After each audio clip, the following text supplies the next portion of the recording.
right. You know what they say, if you're not on time, you're late. And if you're late, then you're really late, which we're really late. Because KRISSY and I, my only co-host today, got into the back channel talking about all fun things, business, content creation, and all that fun stuff. And we're going to talk about all that on the show today. And without our friend Matt, Matt is probably eating some donuts or something on vacation, sitting by the water in some sleepy beach town, I think he told us. And so without his guidance and underlying dad chill vibe, then I think we're going to get in some trouble today. So without further ado, let's get into it. Now, here's something we hope you'll really like. You're listening to Creating Daily.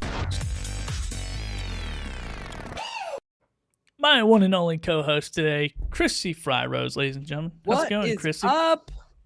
Hey, how's everybody doing? All one person watching live, two people watching live. We're breaking records today. We are breaking records. Let us know where you're watching from in the chat if you are still with us. That's probably both of your YouTube channels that you have.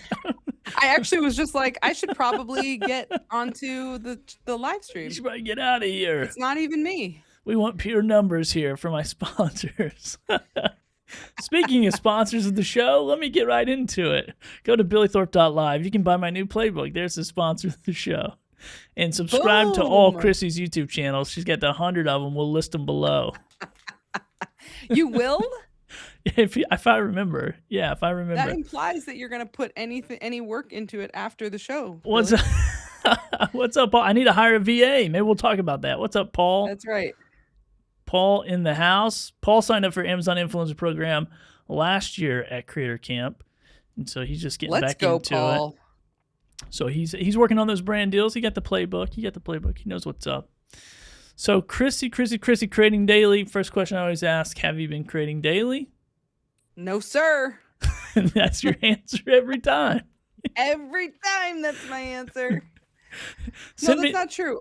I always think of it because we know each other from Amazon. So I always think of this question as related to Amazon. Am I making Amazon videos daily? And that is a hard no. Although I have been killing at the brand deals lately, so I keep getting these damn products in.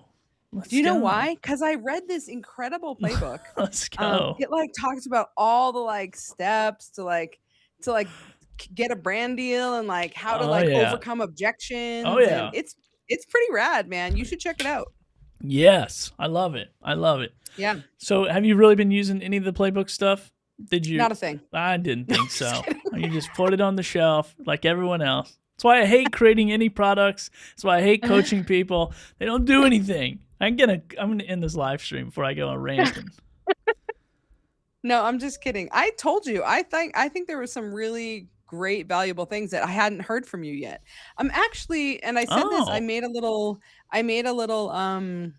reel the other day talking about your playbook, and I said it in there. But I'm a little bit annoyed that I'm just having to wait this long till I'm getting some of this quality content. Hey, I've said it all. I've said everything I've ever said in that playbook. I've said it all.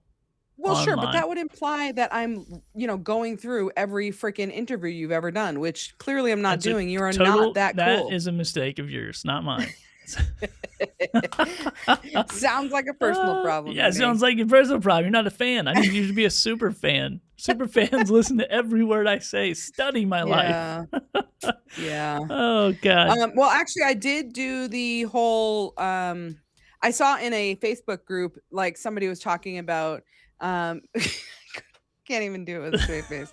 Somebody was talking about how they first interact with the brands and do a free product, and then they will tell them that they charge for it. And I thought that's such a good idea. It was so good. And I wondered where I heard that, and then I realized it was from you. So I thought that was pretty cool. So your information is getting out there.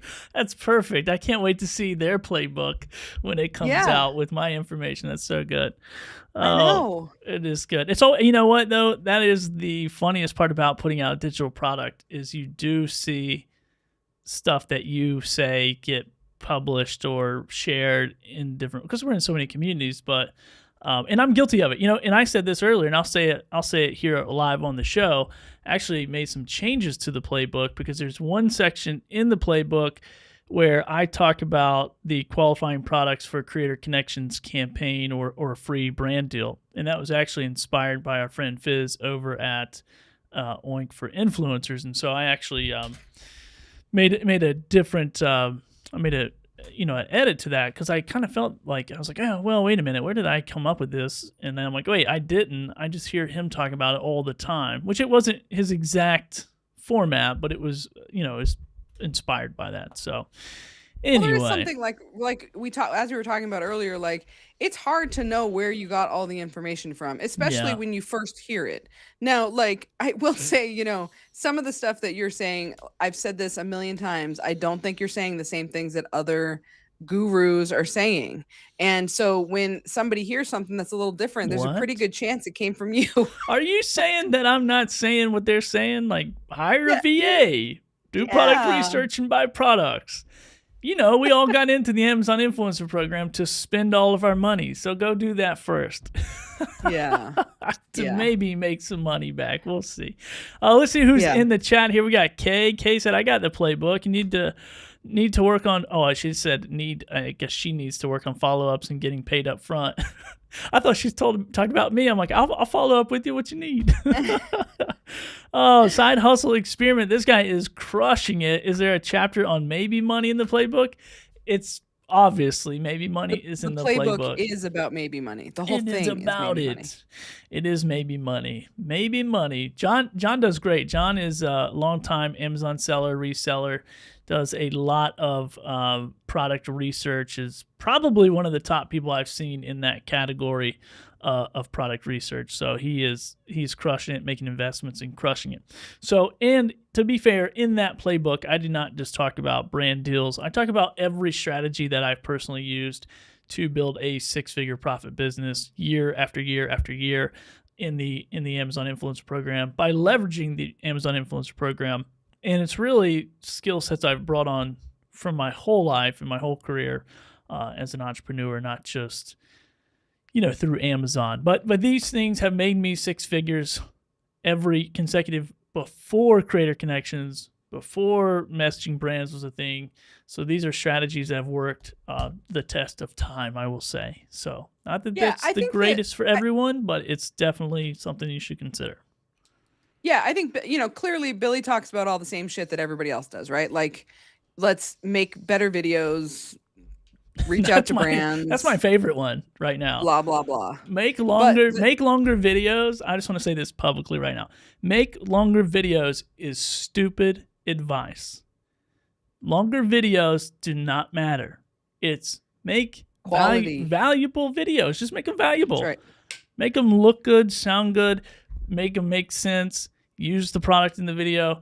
I keep seeing this longer video thing, and I'm just confused. I'm like, my average video is about 2 minutes. My watch time on average is about 48%. I'm in the carousels. Go look it up. I'm there every time. See you on the carousel, sucker. See you on the carousel with my 2-minute video. So I'm not making super long videos. I'm just making them super valuable. Now, I will say that I've learned a little bit, and I'm doing this a little bit different now. So speaking of Amazon strategies, I had before kind of been going into like, here's the product, go to my overhead shot, here's what comes in the box, then go to the usage scene. I've changed that strategy since. Now I'm trying to... You've seen the error of his ways. It's not an error. It's just a change in what people want. And so I have just been making that change to go, hey, let's go right to the usage shot, and then we'll come back and show what's in the box. However, I've been trying that. My view percentage has not changed. It's been the same for 5 years. My average has been the same for 5 years, or 4 years, really. So anyway, we will see. Anyway, back to what I was saying. Billy does talk about all of the same shit that everybody else does. But the difference is in the brand-centered. The brand-centric stuff is different. Because not only is it different, not a lot of people are talking about it literally at all. Not just in a different way. They just don't really talk about it. Other than to say, you should get some free shit through Creator Connections. Not how to then convert that free shit to a brand collaboration. So like, is officially a free product a brand collaboration? Yes, of course it is. But how much better is a brand collaboration when you get the free shit and you get paid for it? A whole lot better. It's a way So better. that's where Yeah. Billy's different. So yeah, I mean, it talks about maybe money because obviously maybe money is great, but that's icing on the cake. That is not the cake. I love that. And I make a lot of maybe money. I'm not opposed to it. Yeah, no, I'm pretty sure somebody said that. I don't know who I stole It was that from. me. Clearly, it was me. So yeah, I don't did know. like, Anyway. by the way, and I appreciated that in your playbook you put the disclaimer of essentially, hey, this is my shit. How about you not spread my shit around and not give me credit for it? Don't steal and from if me. somebody else wants it, you should tell them to buy it. And you're kind enough to allow affiliate, like everybody can be an affiliate. So anybody can. yeah, if you find it valuable, sell that. Make some money on it. Absolutely. I'll pay you 30%. Just bonkers. That's a lot of money. I mean, maybe not. I'll just raise the price. If you don't think it's enough money, we'll just keep raising the price. No, I appreciate you. I don't want to stay on the playbook all the whole time, but it is a project that I had a lot of fun working on. And I do think it's good, even myself, like this sounds silly, but it's like sometimes you're so close to something, you're doing it all day, every day. And then when you take a step back from it and you put it on paper, you go, oh, okay, this is a real format. This is a real process. This is a real, business system, as opposed to like, I'm just doing all this crazy stuff every single day of my life. So it was kind of cool to step back and go, oh, this is really working. This is really working for me. And this is what's helped me, build and more than just build this business, but sustain this business over the last 4 years very consistently is what I'm after. Really, when do you think you realize that the way you do it is different? That it's actually not how everybody else is doing it? I mean, I guess it probably from early on, because this, before Facebook groups were big, Facebook groups have always been something, but before that, like during the time I was getting into it, like everybody was on this audio app called Clubhouse. And so we were all on there and people were pushing back on me like crazy because, there's always been something that the programs do that they want you to do. And if you do it, you get rewarded. So it's like live streaming was one thing, shoppable videos, and then it went to vertical format. And then, from vertical, now creator connections is like a thing. And so it's like, there's always just been all these iterations in what the brand wants you to do or what the platform wants you to do, and you'll get rewarded for it. And so I never really focused on what the platform wanted me to do. I always just focused on if the platform kicked me off, like, would I still have a business? Would I still be able to make money and provide for my family and do all that stuff? And so that was really my motivating factor to figure out what is something different that I can do than what the program offers. Like, what can I own? What can I control?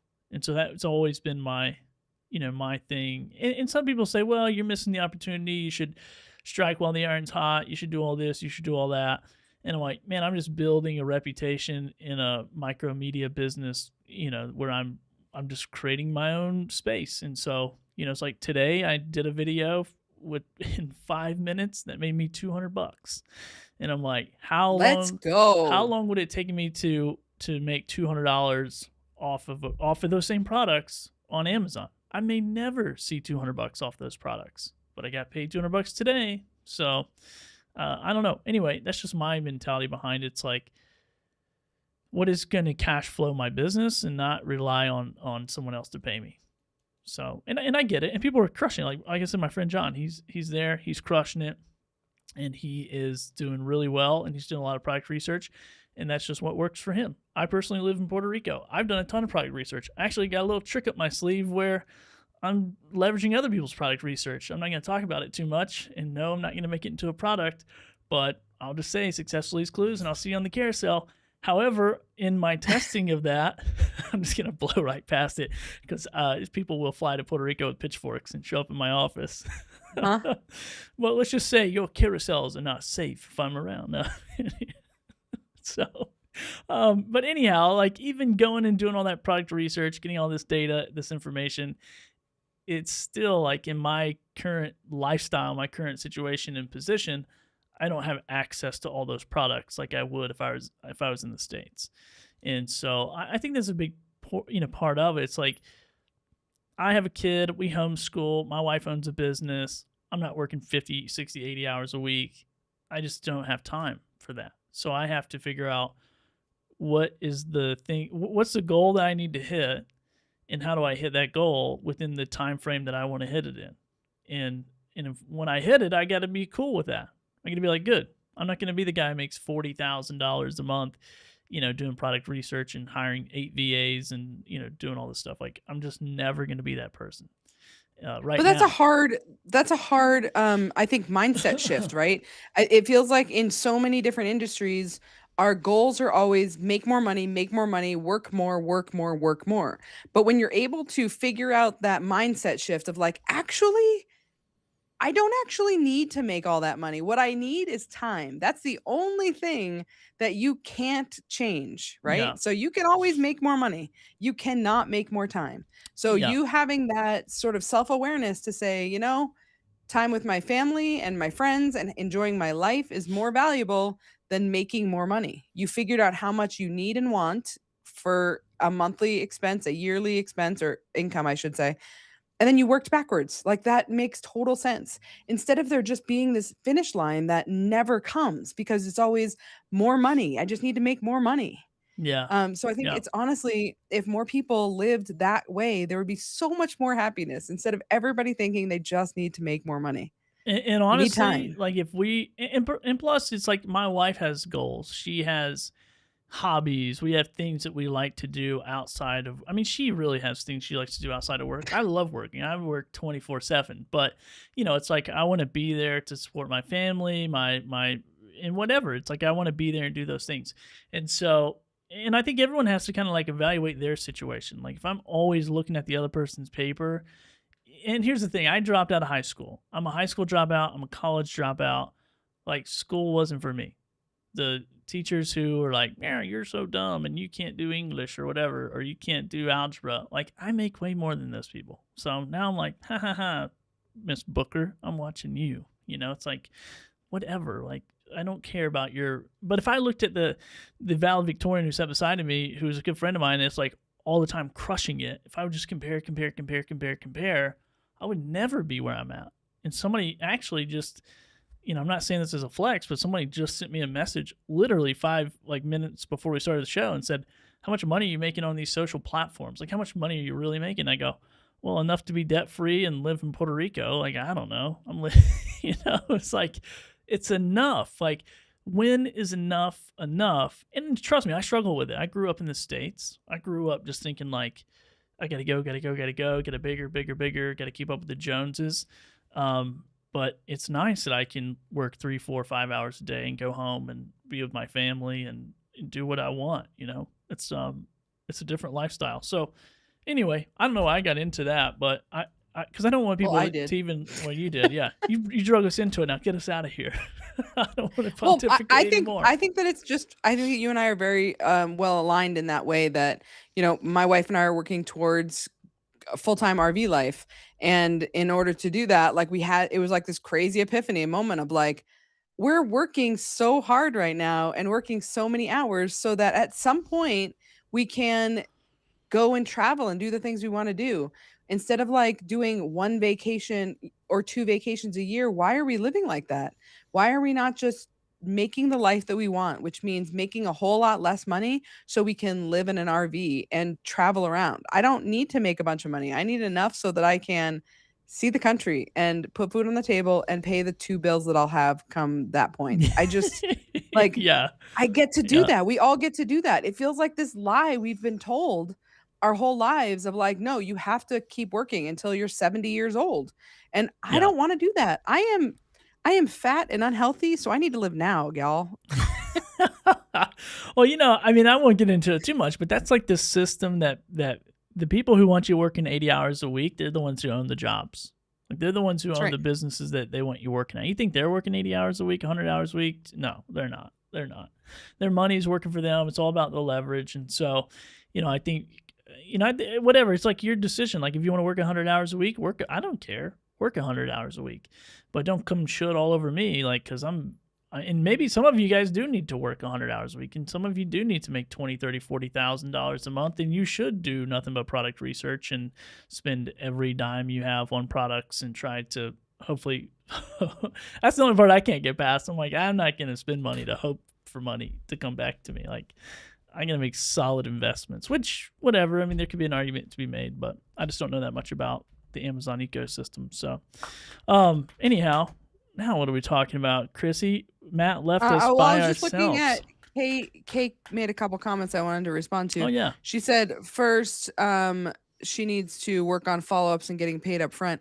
Yeah, like that I think is one of the harder things.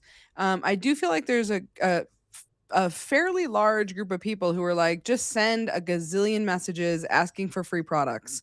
And yeah, sure, quantity does definitely lead to levels of success, but how much more work are you spending, or how much more work are you doing to get that same thing?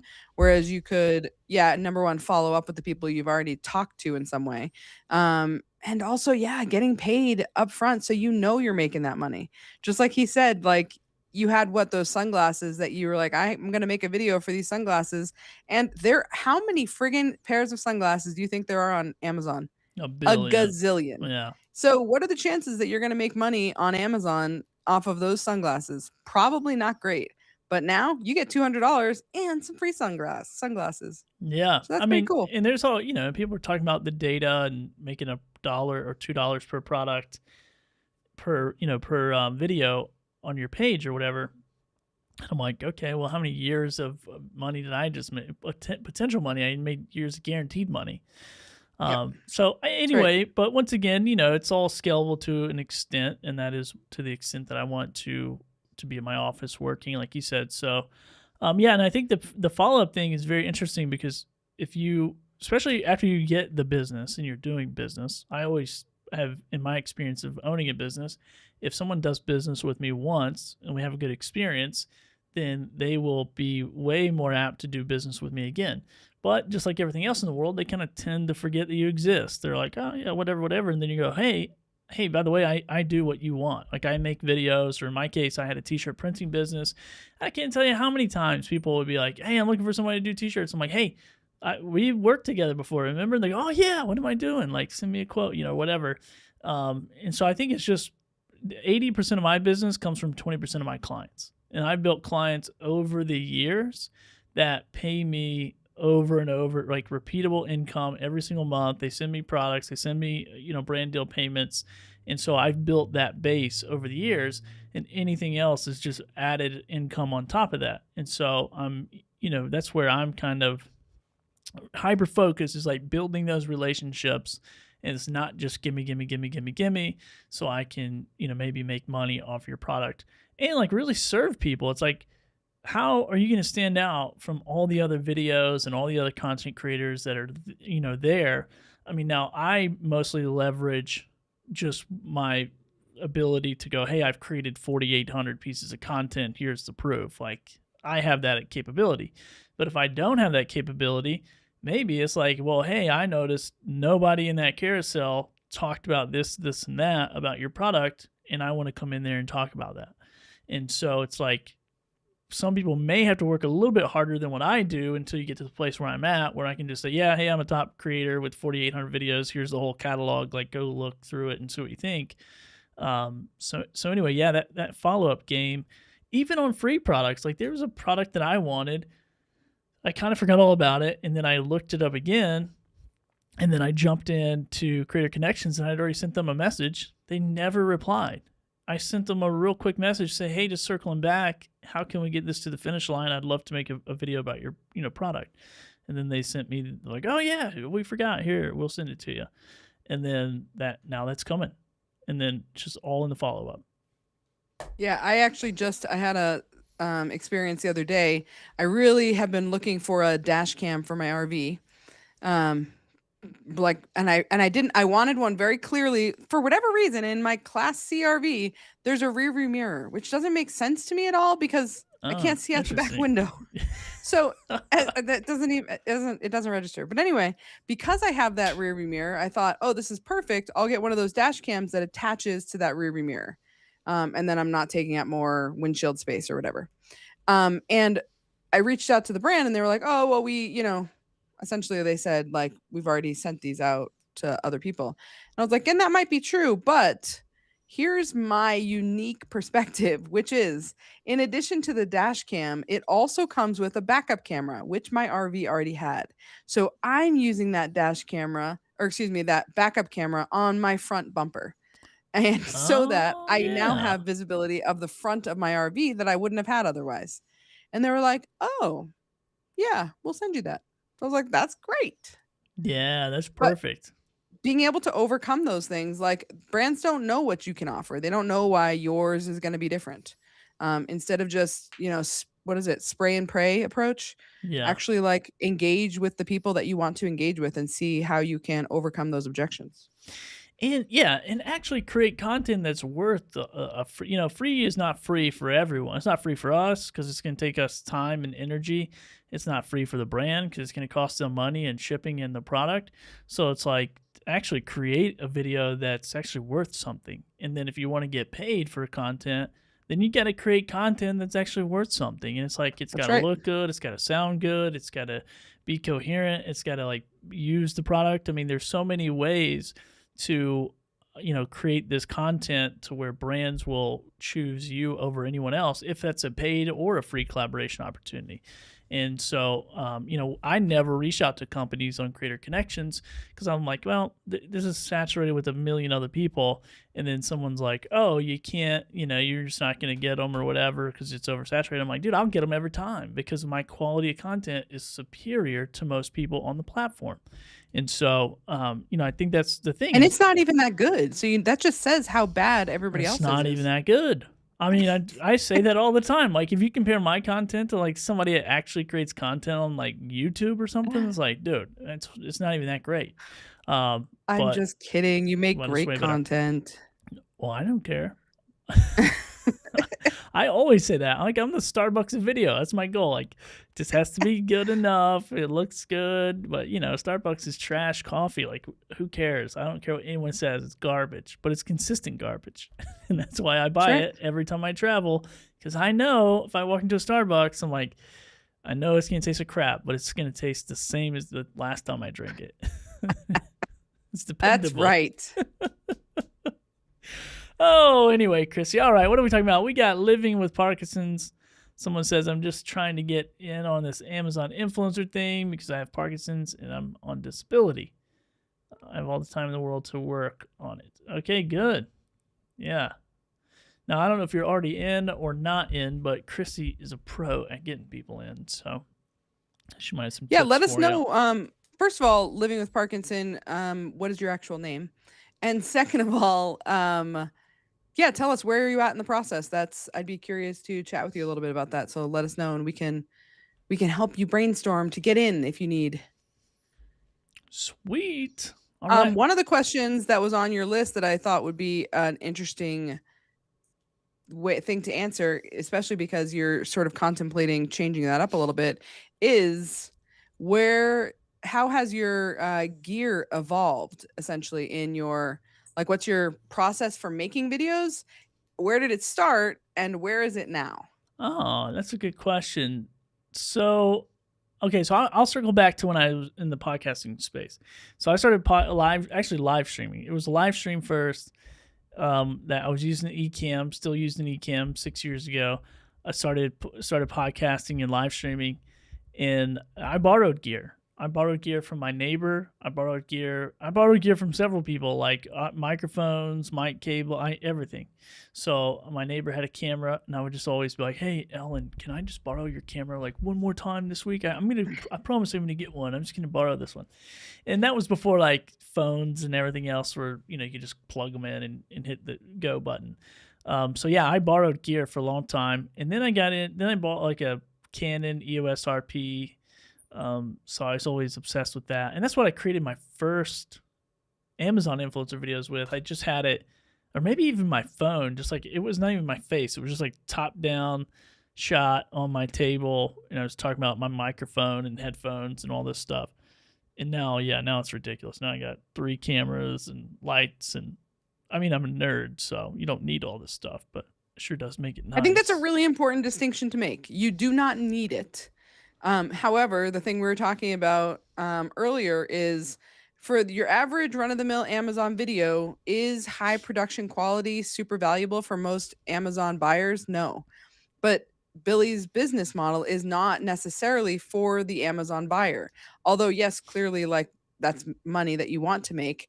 But your goal is to make a high quality product for the brands.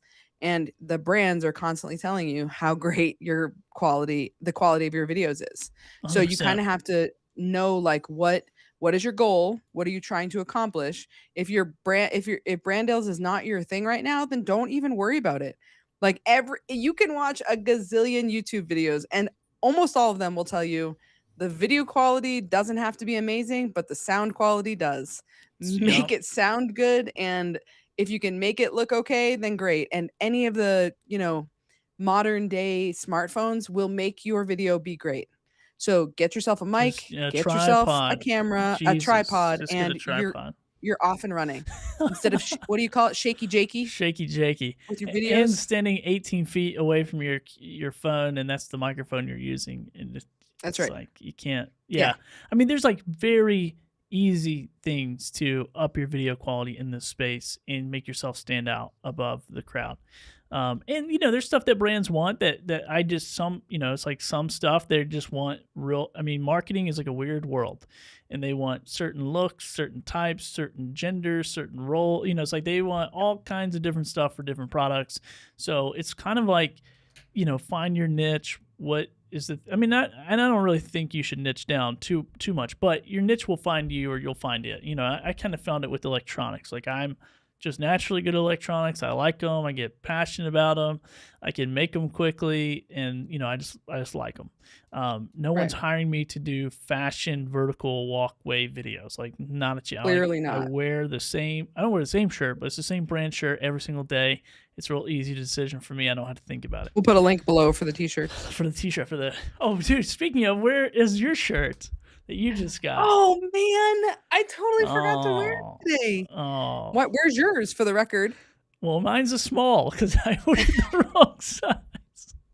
Maybe I'll take a break here in a minute and get it. I totally forgot. That's so funny. So I made some maybe money shirts. If anybody's interested, you can go to billythorpe.live.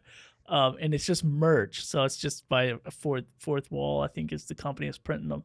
Anyways, print on demand. They'll print it and ship it right to you. And KRISSY was the first person to ever get hers first, even though I ordered mine first and designed it and everything. Sucker. But you got it. And then I got mine, but it was a small because I'm an idiot and ordered the wrong size shirt.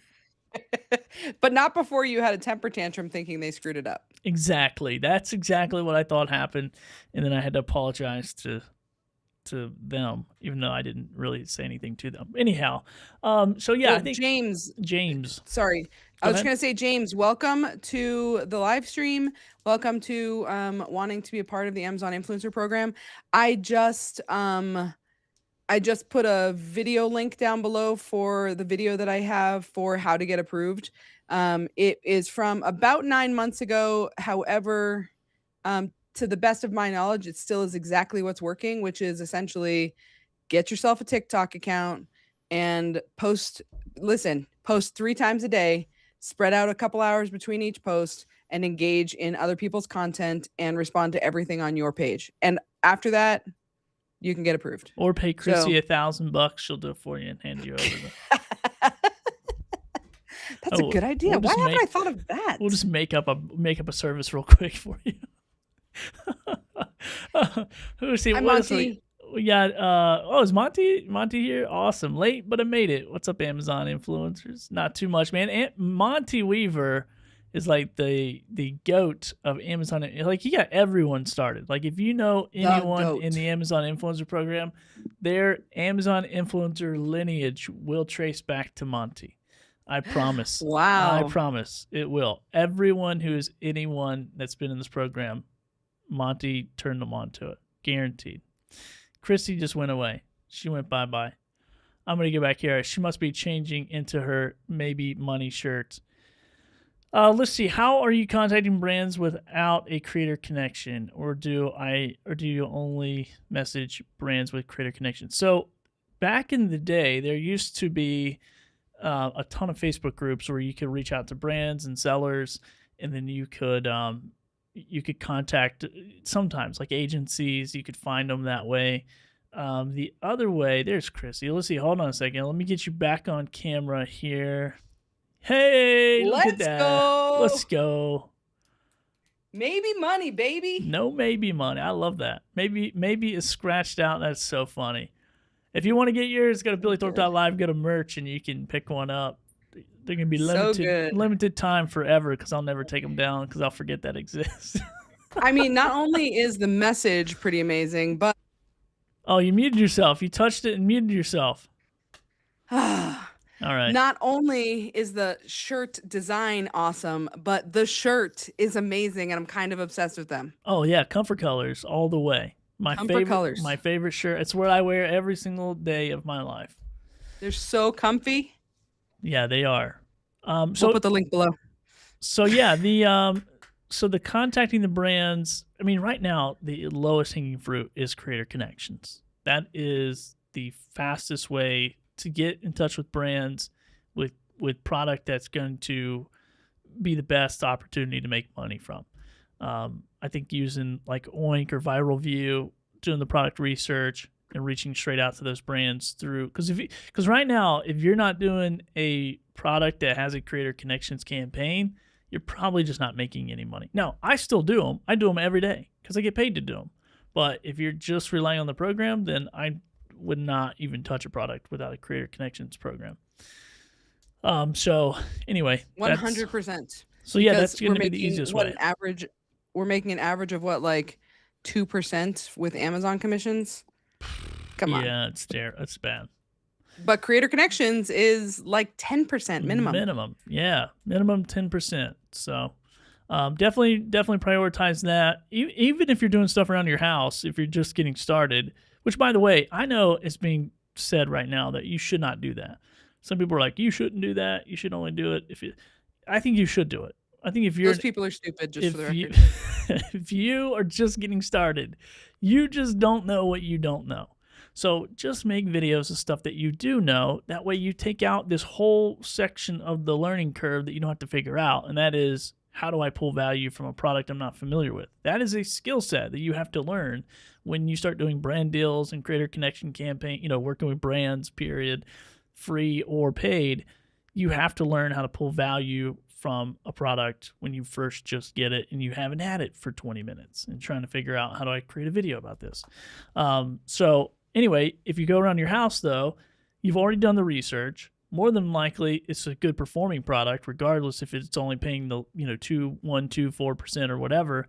And you can just practice for free. It's like those first 50 videos, 100 videos, who cares? Now, what you could do is do a little product research if you want to dip your toes in it, and then just put those to the side. The ones, if you go on there and it says sold 500 times, maybe prioritize that. Put that in a prioritized pile where it's like, I'm going to get these first, and then anything else I'm going to get later on. But I think it does. And I know that Viral View does it. I don't. You can tell me if Oink does it, but the order history scanner. Yeah. Okay, so they can, either one of those products or either one of those extensions will be able to scan your order history and rank them in terms of how well they sell. So and not only how well they sell, but also like the opportunity for you to make money with that thing. Yeah. So that's a really valuable thing to do. At the end of the day, when you're first starting, sorry, go ahead, Billy. No, I'm just saying, Kay right here says some of the stuff around her house produces better than free stuff from brands. 100%. That's absolutely right. Probably most of it. But at the end of the day, when you're first starting, you are building a portfolio.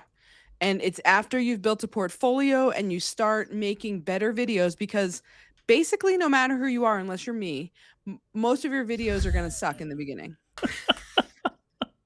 No matter what you're doing, unless you got my face, it's going to suck. But no, really, everybody sucks in the beginning. You just do. You don't know what you don't know, like Billy just said. You don't know how to make a better video. And that gets better with reps. So in the beginning, you are just building your portfolio. And as you build that portfolio, you get better and better. And then as you start reaching out to brands, you actually have a portfolio to show them to say, yeah, look, I make these videos. And then they can look at that instead of, I don't have anything, but will you send me this free thing? Yep, So you're just exactly. getting reps in the beginning. And the more that you diversify, like if you go through your house and you diversify the products that you make, what you're doing is you're really setting yourself up for other brands to see. They're shopping their competitors. We're all doing it. I mean, I love all you Amazon influencers, but I'm watching you. If you tell me you make $10,000+ per month just off the Amazon influencer platform, I know exactly what's on your storefront. I promise you. There's tools and really smart things out there that have helped me build other tools, and I know what you're doing. And so I'm studying my competition day in and day out, just like these companies are. And so if they're, the pen company, because I have one in my hand, is studying other pen companies and they see my big dumb face on there talking about how cool this pen is, and it's a good video, they go, oh, I want that guy to make a video of my product as well. And so your best salesperson, if you want to work with brands, is your next video. It's like, that's it. Your next video is your best salesperson. And you just keep producing, keep producing, keep producing. And all of my stuff has come from that. When you're posting, and we're already posting on Offsite anyway on YouTube, well, that's getting the attention of brands. I get leads every single day in my inbox from YouTube. I get leads every single day from, and I've been doing this for years. So I get thousands of pieces of content out there that are just living on Amazon. And even if they are of products that are unavailable, these companies are still shopping these listings, trying to figure out like what these things are going on and who's helping with what. And so they'll reach out to you that way. So.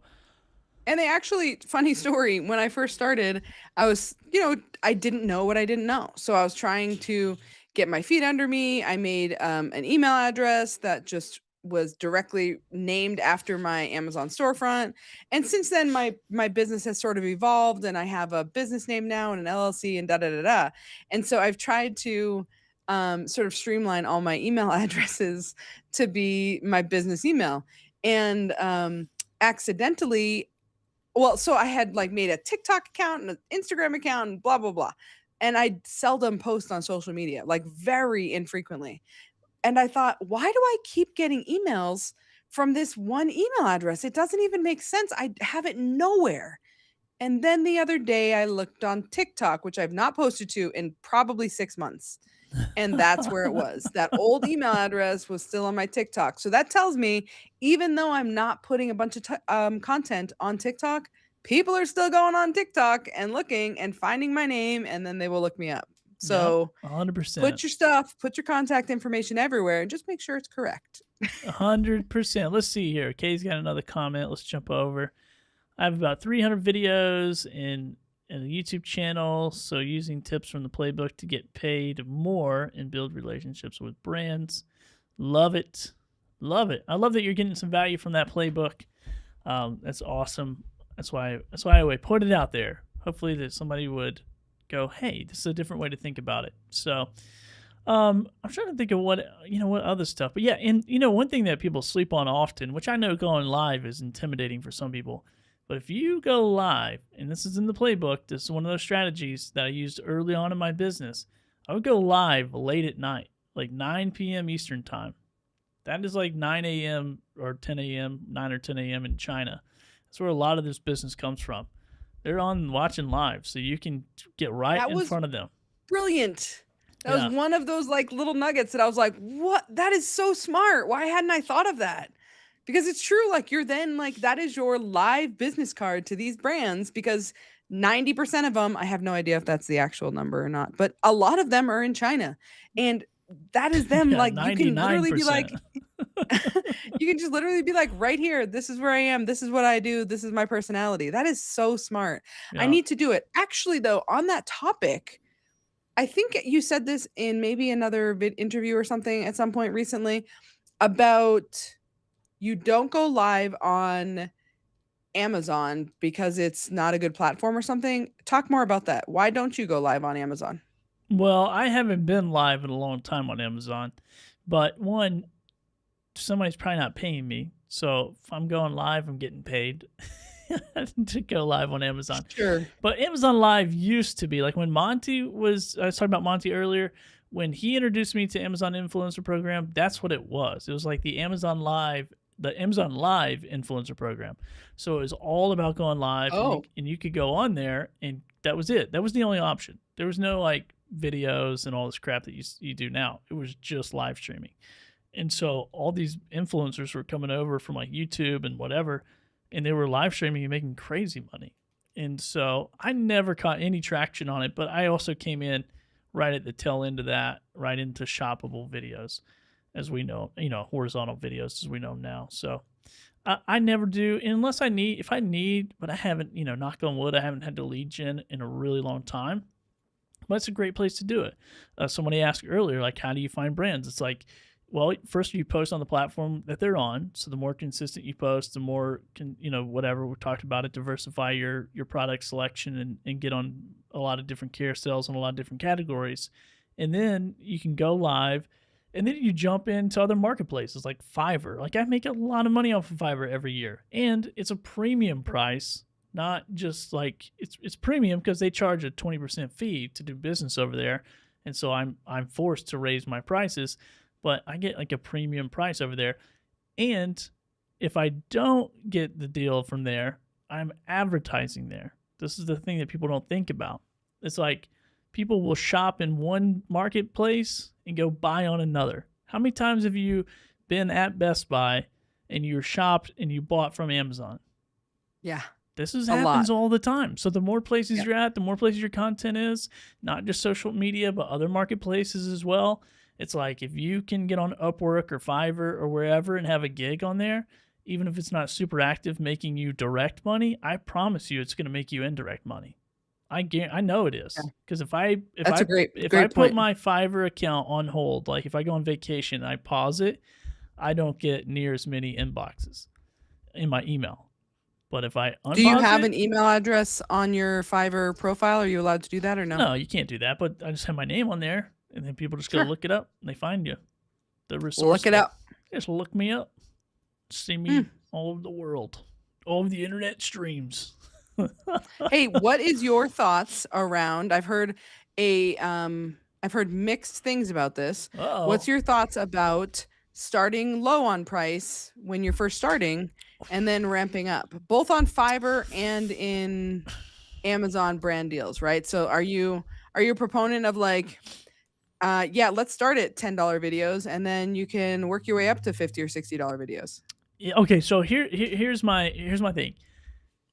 And I say this, and I don't say it often enough, but if you have the right workflow, yes, you can start low and then build over time. If you have the right workflow, like when I got on Fiverr, I started pretty low on Fiverr and then immediately started to boost up.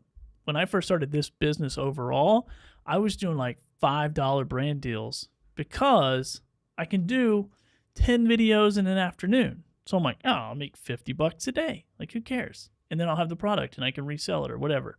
And so, however, I push 3 buttons on my foot pedal here. I hit record and I hit next scene, next scene, next scene, next scene. And then I'm just switching cameras and I can shoot a video in 2 minutes. So people, if you're spending 20, 30, 45 minutes recording a video and editing video and doing all this crap to video, I don't think you should do any of this, actually. Actually, I don't think you should do the low ticket, high frequency model. I'll just say that. You should not do it because you're not ever going to make any money. But as soon as you can figure out how do I come in here and I'm going to switch this manually because it's not set up for this, but how do I come in here and change the scene here and then come back in here again and change the scene to here and then come back in here and change the B-roll footage or whatever. If you can do that, hit record, go through those 3 things and come back and finish it, that's a workflow to make money in the low ticket, high frequency model. If you're opening up an editing software for 45 minutes, I would never do it. Well, I was just going to say, so that to be clear, Matt would argue that, so I'm arguing on his behalf right now. That's sweet of you to jump into the lion's den on his behalf. That is very sweet. That there is a way to still be fast with edits, and still be able to have it be worthwhile. So yes, Billy has found a way True. to make it very fast using ECAMM. Shout out to ECAMM, link in bio. Just kidding, it's not. But Billy's gonna link it below. Um, but anyway, Billy has found a way to use ECAMM, which allows him to move from camera to camera to camera and never have to edit those things. Now, one, not everybody is literally physically able to work through that process in their brains about how to make all that happen, but they can figure out how to edit very quickly. And True. if you can do it quickly, then it still is a viable business model for you. And let me show you another thing real quick. And I did this earlier on a video. So on your iPhone, and I'm sure this is Android too, because Apple is normally behind years, you hit this record button. Hey guys, we're going to take a quick look at this blah, blah, blah, blah, right? Okay, then hit your little pause button. Of course, maybe you do this on however you got to do it, right? And then you turn around, you're on pause, you hit record again, you show down an overhead shot. You hit the pause button, you come back. Okay, hope that helps, whatever. You don't necessarily have to have the software, but you can have other tools. Or maybe you just use, you figure out like what's the fastest way to produce the content.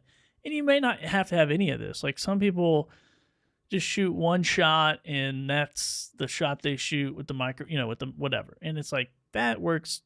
That works as well. I'm just, I'm a fan of like having multiple changing scenes and all this stuff. And then I've seen other people out there, they'll shoot like 400, B-roll pieces of footage and put it in one 2-minute video or something. I mean, honestly, like if I wasn't doing brand deals and making money up front, I wouldn't probably do this business, to be honest with you. Like, in my personal opinion, like I don't want to do free product videos unless they're like really high quality and I can resell them and I have a resale business. But it's like, yeah, for 20, 30, 40, I'm probably averaging probably a $50 ticket right now on my videos, but it takes me the same amount of time to do a 5-minute video or $5 video as it does a $50 video as it does a $600 video. It doesn't really matter. It takes me the same amount of time. So when I was cranking out 250 videos at $5 a piece back when I first started, because I was a psychopath, like that was a pretty fun, time. But so I don't know. I think you make money in your workflow in this business, regardless of what you're doing. Like if you're researching, if you're buying stuff, whatever. If you're going slow, you're not making money because products have shelf lives. So it's like you got to move fast. And you got to move fast before the carousel fills up. If you're doing product research, you got to get a better video, but you got to do the video. It's like this is just a numbers game, regardless. And some people are going to say it's not, but it is. Because even if you find banger products, you got to move quick on them because they're not going to be around forever. That's exactly right.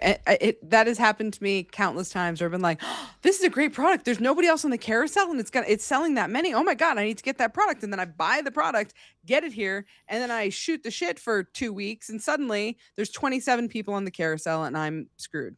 So yes, 100%. That's that maybe money, man. That's that maybe money. That's right. But anyway, that's right. That's a real money to maybe money. Okay, let's see. Here we go. A tip you gave. Okay, hold on. Here we go. A tip you gave me about where to check. I did yesterday, and I had 4 brands that reached out, and I missed it. Don't want to share too much, but thanks. Let's go. That's what I'm talking about. That's awesome, Kay. That's awesome. Appreciate that feedback. Yeah. I can only assume she's referring to checking your spam folder. Probably so. Maybe. Because oh my God, every day I have so many things that go in spam. And I understand, like, I can appreciate that Gmail's trying to help me out and put this stuff in spam, but a lot of times it's not spam. It's just a brand reaching out. And promotions too. The promotions tab, the brand tab. I get rid of those tabs. I only have one inbox. Nobody got time for tabs. How do you even get rid of those? It's just a setting, bro. Come on. No, I like it. It's nice. No. It helps separate it in my brain to where I'm like 3 different checklists. You gotta keep them separated. Yeah, exactly. Now you got me checking my email. Somebody just downloaded somebody downloaded something for free. I do have some free downloads on there, If you guys check them out, I have a Getting Started as an Amazon Influencer PDF that you can download. I also have a brand deal, or a brand, what would I call it? A brand ready, like basically like a little questionnaire that you can fill out and see if you're ready to do some brand deals. That's freebie on there as well on billythorpe.live under free resources. And you can join our Facebook community. Krissy might let you in. She will let or not let you in. Oh, the Brand Ready Scorecard is what it's called. I can't remember the name of my little stuff I give away over there. So you can check that out. And you can also get that shirt that Krissy's wearing. You can get that over there. Look at that. Yeah, buddy. And I got a hat over there, too. I haven't gotten the hat yet either. But the hats looked like dad hats. I didn't like them. They're like Richardson 112s. They're like the ultimate hat. What are you talking about? They're what? Anyway, moving on from this conversation. Are you speaking screen printing? No, I'm speaking like every hat person in the world knows what a Richardson is. No. Tell them, chat. Tell her. Agree to disagree. What do you think? That's not a dad hat. That is like a trucker, like a traditional trucker hat. Not the foam hat. But maybe I'm thinking of something else. You've got me mixed up. It feels like it's probably a dumb hat, but maybe it's not.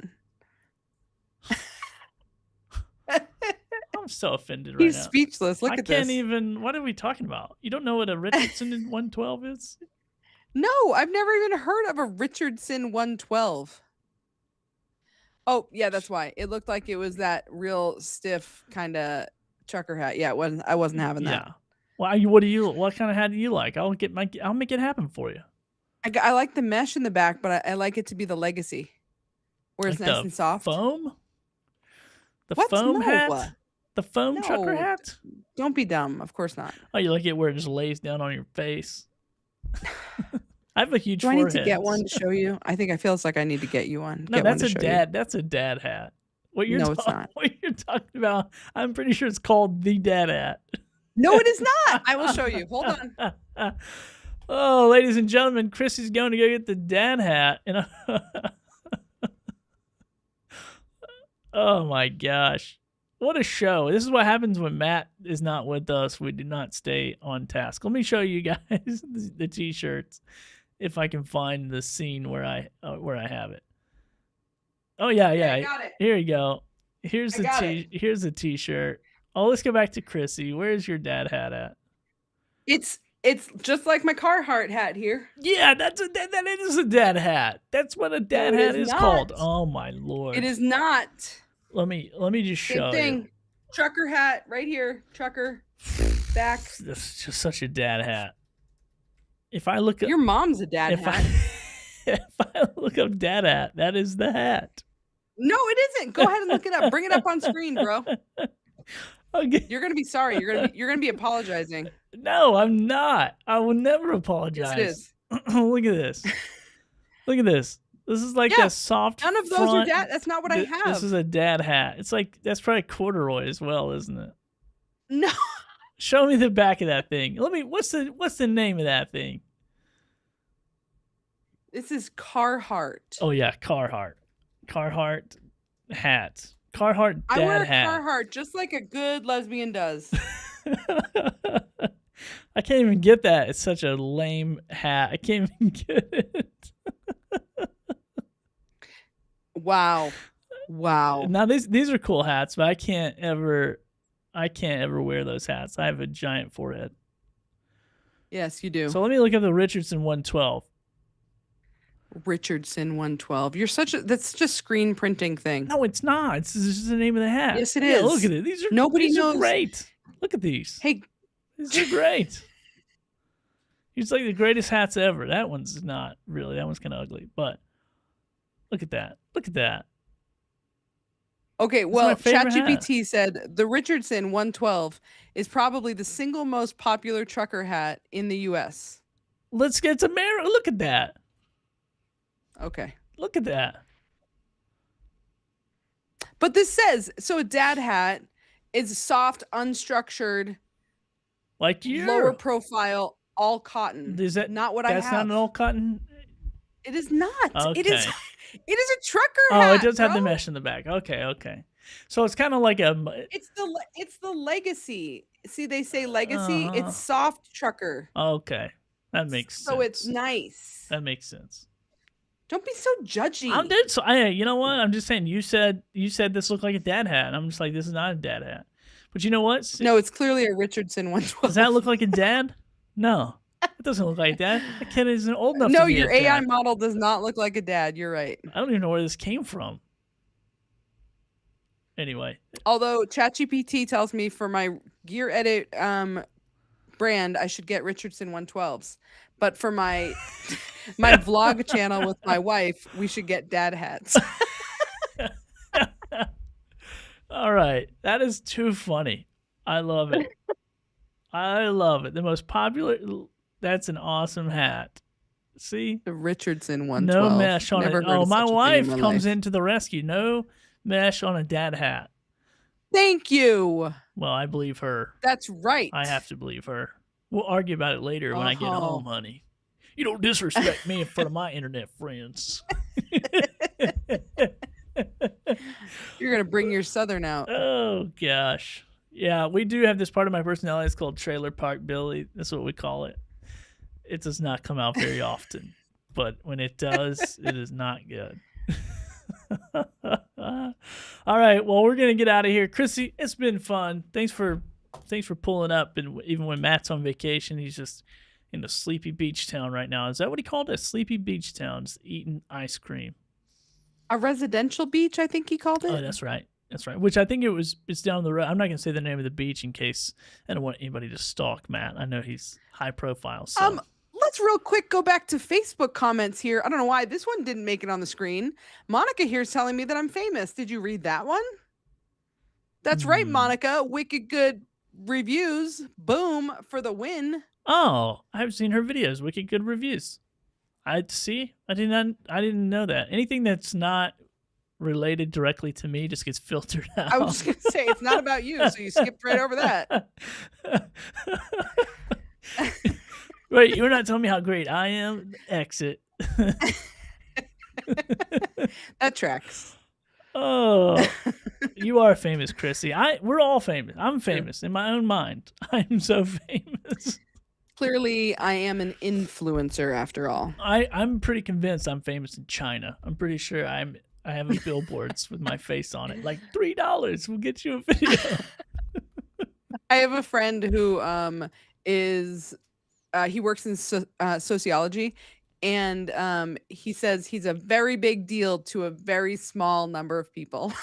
Like that sounds sort of like the Amazon influencer world. There is a lot of people who are a big deal to Amazon influencers, but maybe not to everybody. But not to everybody. Isn't that true for every industry? Like I've been in places where someone's like, "Oh my God, have you seen this guy? Like there's this guy," and I'm like, "I don't know who that is." I mean, they could be like a famous artist, but if I don't know who they are, it's like, well, they're not famous to me. It's like that's real. Right. It's really interesting.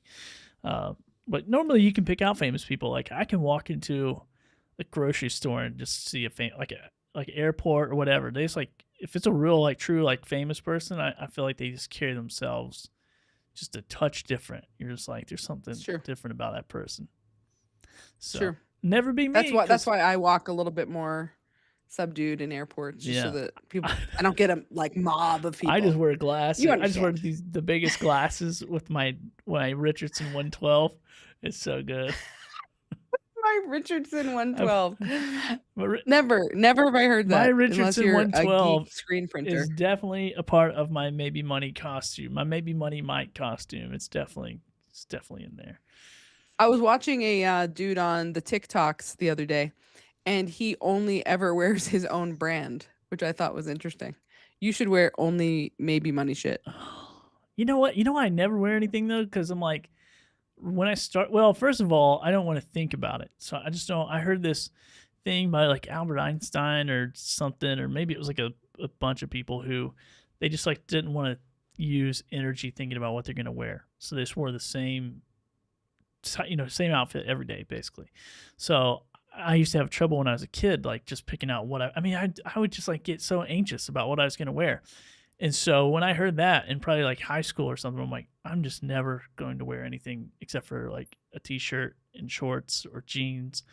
And so anyway, I've worn black shirts for years. One, because of that, but then two, because of Amazon, because I'm like, I don't want to wear any branded stuff on there. I just don't want any friction in the upload process. Like, I don't want them to go, oh, you had a Nike logo on, now you can't upload this. So yeah. Well, truth be told, I have started to transition to solid color shirts also, and I love the look of a black t-shirt and jeans, or a black t-shirt and my Carhartts. But because you do it, now I need to come up with a different color. Yeah, thanks, bro. Gonna bump off that carousel, would you? This is my carousel. That's right. Yeah.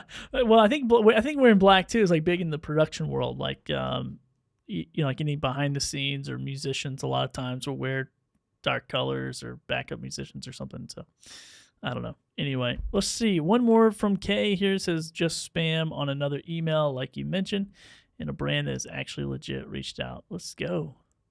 I haven't found a lot of brands not to be. I mean, there's brands who want to do not legit stuff, but most people I find are legit sellers. Now, they may not want to do business legit, but I find that they are selling a product or something. So I definitely made some mistakes early on in terms of like, oh, they said that they'd pay me back if I bought it. I would not even have said that, Chrissy. I didn't know that was a thing. Yeah. You guys. That's a big no-no. I didn't know. Well, but what I did find out, I mean, you can do it. It just means you can't you can't review it as an Amazon influencer. Do it. Well, it's unethical. No, it's against Amazon's terms of service. Period. For an Amazon influencer. For anyone. For the brand. No. Yes. Yes, that's what I'm saying. It's unethical for brands. That's right. And customers. That's right. But I didn't know. I didn't know that. Oh, I got you. I didn't know that was a thing. So I'm telling everybody so that they know. Don't this is a thing, y'all. It is kind of a sticky line. It happens all the time. It is an interesting line, yeah. As long as you can't do star or written reviews. And that's why I never even say reviews. Like, people are like, oh, I do Amazon influencer reviews. Right. I go, I don't do a review. I do like product demo videos, shoppable videos. Like, I'm not reviewing anything because I don't really own the product long enough to review it. I can just say, here's what it's made out of. Here's how it works. Here's what it does. Here's my first thoughts. Whatever. I'm not over here. That's an excellent point. Yeah. But that's a very good point. And yeah, it's not a review. And I think that it's funny, in a lot of communities, people will, new influencers will say like, I just made 40 reviews. Be careful of using that review word because it's not a review. It's not. Yeah. I mean, now this microphone, I'll review it. I've had it for half a decade. I love this thing. But yeah. But you won't. But this wallet, that I just got, I actually really like this wallet. So I actually swapped it permanently. And, oh, yeah? Yeah, I never do that. What do you like so much about it? Well, it's just real thin. So it's thin, but it will hold my cash. It's just nice. Like, my other wallet would not hold my cash in it. It would hold all my cards, but then I had to put... Who uses cash? Well, I moved to Puerto Rico, and you'll find out who uses cash. The whole stinking island, which it is awesome. I love cash. So anyway, yeah. So that's what I love about it. So it's real minimal and fits in my front pocket, which is where I carry it because I don't like back pocket wallets. That's adorable. My dad, I've learned so much about you today. My dad would always have that wallet. It's like this thick. And he'd be like, man, my back hurts. I'm like, well, dude, you're basically sitting on a rock, bro. It's like you got a boulder in your pocket and you're just sitting like, my back is hurting. I don't know what's happening. And I'm like, yeah. Redneck Billy's coming out. Exactly. Trailer park for the win. All right, I'm out of here. Let's get out of here, Chrissy. Thank you so much. It's been an hour and 8 minutes. Everybody, if you haven't yet, subscribe to the channel. See, Chrissy, are you proud of me? I'm doing the promotion thing that I Good job. I'm so proud of you. And go follow Chrissy's channel, which is... Which one? The Gear Edit. The Gear Edit on YouTube. The Gear Edit on YouTube. That's linked one of the 17. Not really. All right, awesome. And go to BillyThorpe.live if you want the all the stuff we talked about today. Most of the stuff we talked about today can be found in my new playbook that I just launched. It's $47, outrageously cheap for the amount of value that's in there. All my mentors and friends are saying, you're nuts. My wife is saying, you're crazy. What are you doing? None of you crazy. So anyway, and that was Donald Trump saying it too. Yeah. Go to KRISSYFryrose.com and you can see all of my channels. Oh, did you put it up? Did you publish it? It's live. No way. Congratulations. Yeah, buddy. You asked me, then you didn't tell me. What the heck, Chrissy? Whatever. I'm going now. Whatever. I'm gonna be the first click on here. What? Tell me it worked. I can't find it. Are you spelling my name wrong? Yes. FREIROSE. No, it definitely is live. I look adorable. .com? Or .go? KRISSYFryrose.com. Yeah, I try to do BillyThorpe.com. Like, not a chance. Billy Thorpe is like Children of the Sun. Well, because I'm only one of 3 people with that name. Oh, that's why sweet. It works Only for 3? Me. Yeah, my wife and I made up the name when we got married. Wait a minute. What? Is this something you want to share on a live stream, or should I end this and we finish this in private? Yeah, no, it's cool. Wait, you guys made up your own last name? Yeah, mine was Rose and hers was Fryer. And so we cut off the last couple letters of her name and put them together to make Fry Rose. No freaking way. So me and Anne and our son are the only 3 people with the name. Huh. That is a cool... You can do it too. I didn't know you could do that. That is an ebook. You should probably follow these steps to make up your own lineage. That's a pretty cool. Pretty rad. I didn't know that. All right. Let's see. Okay, so everybody was wondering about Krissy's website. Is it real? Does it work? It is. Boom. There it is. Look how cute I am. And you do so many things. So awesome. Anyway, everybody go to KRISSYFryrose.com. Check it out. And we'll see you in the next one. Maybe next week, maybe not. Bye. We don't know. And I still don't have an end. We like to keep people on their toes.